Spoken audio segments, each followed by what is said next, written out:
What up, YouTube? This is a little update video on what I've done so far.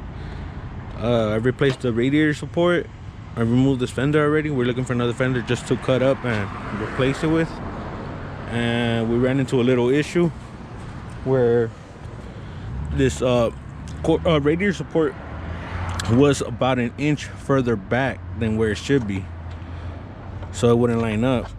And what we figured out was that the bolt that holds it down to this piece isn't lined up with the radiator support. I mean, if we line it up, it's gonna be an inch back. So what we have to do is pull this forward, because as you can see, there's a big gap right here, and on this side the gap is much smaller. So we have to figure out a way to pull this forward a little bit, and then mocked up the fender. This is the one that we cut up for the fiberglass fenders, which got to chop off this piece. And what else?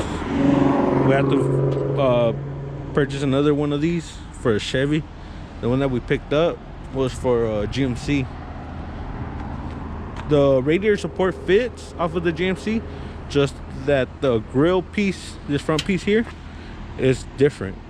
It won't let the grill sit, the Chevy grill sit on it, and clip on. So we're still working on the other videos. We just wanted to make an update video so you guys can know what's going on. So just like, comment, subscribe, and we'll keep posting videos as soon as we get all this figured out. Catch you in the next video.